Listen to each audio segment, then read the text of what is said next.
CCTVയിൽ കുടുങ്ങി 3 പേരെ ഇടിച്ചെറിപ്പിച്ചു പാഞ്ഞു. നടി ദിവ്യ സുരേഷിനെതിരെ കേസ്, കാർ പിടിച്ചെടുത്തു.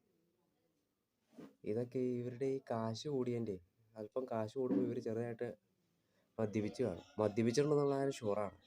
ഈ ഇപ്പോൾ വണ്ടി 3 പേരെ ഇടിച്ചെറിപ്പിച്ച് പാഞ്ഞു പറഞ്ഞാൽ അത്ര ബോധപൂർവം ചെയ്യില്ല എന്നറിയാം.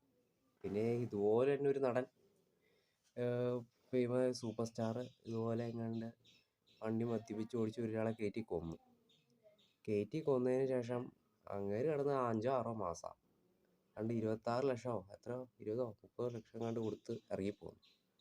അയാൾക്ക് നമ്മുടെ കയ്യിൽ നിന്ന് ഇപ്പോൾ ഒരു രൂപ നഷ്ടപ്പെട്ടു പോയില്ലേ, ആ ഒരു ലാഭത്തോടെയാണ് അയാളെ ഇപ്പോഴും കിടന്ന് സൂപ്പർ സ്റ്റാറായിട്ട് വരച്ചുക. അതുപോലൊക്കെ തന്നെയായിരിക്കും ഈ നടിയുടെ സംഭവം. പിന്നെ ആർക്കും എന്തെങ്കിലും പറ്റിക്കഴിഞ്ഞാൽ അവരെ കൂടിപ്പോയാൽ 2-3 മാസം കിടക്കുള്ളൂ. പിന്നെ കാശ് കൊടുത്തിട്ടുണ്ടെങ്കിൽ ഇറങ്ങിപ്പോവുകയും ചെയ്യും.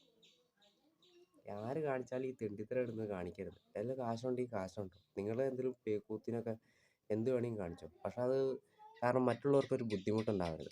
സത്യം പല്ലിയിടിച്ചു. മറ്റുള്ളവർക്കൊരു ബുദ്ധിമുട്ടുണ്ടാവരുത്. എന്ത് വേണമെങ്കിലും കാണിച്ചോ. മറ്റുള്ളവരെ വേദനിപ്പിച്ചുകൊണ്ട് ബുദ്ധിമുട്ടിച്ചുകൊണ്ട് ഈ പരിപാടിക്കൊന്നും നിൽക്കരുത്. മദ്യപിച്ച് വാഹനം ഓടിച്ചു. ഇഷ്ടംമാതിരി നടന്മാരൊക്കെയാണ് കള്ളു കുടിച്ച് കഴിഞ്ഞ് പാഞ്ഞ ഒരാൾ, ബൈജു, നമ്മുടെ നടൻ ബൈജുവിനെതിരെ കേസുണ്ടായതാണ് പറഞ്ഞല്ലോ. മദ്യപിക്കരുത്, വാഹനം ഓടിക്കരുത്. അത് സിനിമാക്കാർക്കും വാങ്ങാം, സാധാരണക്കാർക്കും വാങ്ങാം. നമ്മുടെ ജീവൻ മാത്രമല്ല, വേറെ ജീവനുകൾക്കും അത് ആപത്തുണ്ടെന്ന് ഓർക്കണം. എന്നിരുന്നാലും ഇതിനെങ്കിലും പിടിച്ച് നല്ല കർശനമായിട്ട് ശിക്ഷിക്കണം എന്നാണ്. വധശ്രമമായിരിക്കും കേസെടുക്കണം എന്നാണ്. വധശ്രമത്തിന് തന്നെ കേസെടുക്കണം. കുടിച്ചിട്ട് സാധാരണ ബോധപൂർവം മനഃപൂർവ്വം ഇടിച്ച് ചേർപ്പിച്ചിട്ടില്ല, എന്തെങ്കിലും ഡ്രഗ്സ് കഴിച്ച് കാണുമായിരിക്കും.